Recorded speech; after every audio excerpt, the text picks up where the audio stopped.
Hello မင်္ဂလာပါခင်ဗျာဒီနေ့လေခါတိုင်းနေ့လိုပဲပေါ့လူကကျွန်တော်မေးမယ်ကျွန်တော်သိသလောက်တတ်သလောက်ဖြေပေးပါမယ်ခင်ဗျာကျွန်တော်ယုံကြည်ပါတယ်အခုလိုမျိုးကျွန်တော်သိသလောက်ကျွန်တော်မှတ်သလောက်ကျွန်တော်ပြန်ပြောပြပေးနေတာလူငယ်တွေအတွက်အကျိုးရှိမယ်လို့ကျွန်တော်ယုံကြည်တယ်ခင်ဗျာနောင်သားတွေတက်ပါနော်သူတို့အတွက်အကျိုးရှိလိုက်မယ်လို့ကျွန်တော်ယုံကြည်တယ်ခင်ဗျာဟုတ်ကဲ့နားထောင်ပေးကြပါဦးခင်ဗျာတော့ကြောင်းတယ်အလုံးနာကြတယ်နော်အလုပ်သမားနေ့ဘာကြောင့်အလုပ်နာရတာလဲဆိုတော့လွန်ခဲ့တဲ့18ရာစု19ရာစုလောက်ကလေးတော့စပြောရမယ်နော်အဲ့အချိန်တုန်းကလူတွေဟာအလုပ်လုပ်ကြတာတစ်နေ့ကို16နာရီလောက်လုပ်ရတာမနက်9နာရီကနေလောက်ထွက်ည9နာရီထိလောက်ရတယ်နားချိန်ဆိုတော့မရှိဘူးသူတို့မှာကြာလာတဲ့ခါကျတော့ပဲခံနိုင်မလဲလူကြီးလေဟုတ်တယ်လေဆေးရုံဆက်ရုံမဟုတ်တာအဲ့တော့ခါကျတော့လဲပြပြပေါ့လေအသက်တည်ဆုံးလူတွေရှိတယ်ပေါ့နော်အဲ့တော့ခါကျတော့အဲ့ဒီတောင်သူတို့မခံနိုင်တဲ့ဆိုမှဘာသာဖြစ်လဲဆိုတော့ဆန္ဒပြကြတာဘယ်လိုမှဟိုတဲ့3လုံးပေါ့8နာရီလောက်မယ်8နာရီနားမယ်8နာရီအိပ်မယ်ပေါ့ဒီပုံစံမျိုးအဲ့ဆောင်းပုံနဲ့သူတို့ဆန္ဒပြကြတာ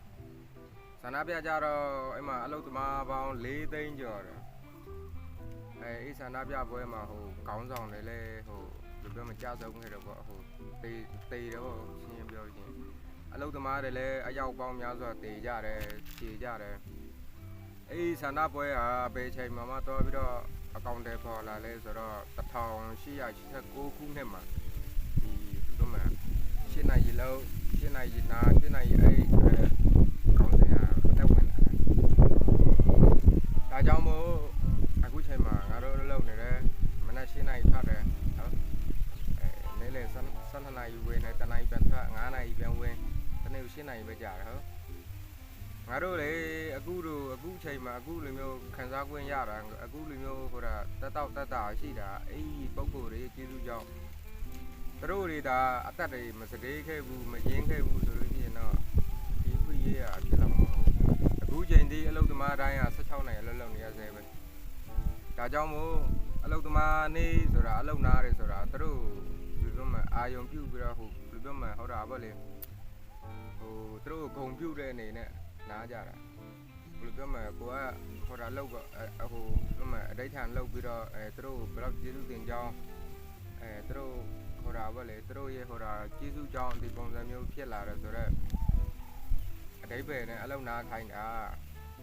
အဲ့ဒီနေ့မှာအလုံနာပြီးတော့ပေါက်တကရအရက်မူးနေတယ်ဘာပေါက်ကရတွေရှောက်လောက်ခိုင်းဖို့မဟုတ်ဘူးအေးနေတော့အေးနေဆိုလို့ရှိရင်တော့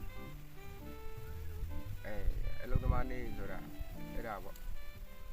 ဒီအလုံသမားပေါင်းမြောက်များစွာအသက်သေးဆုံးခဲ့ရတာ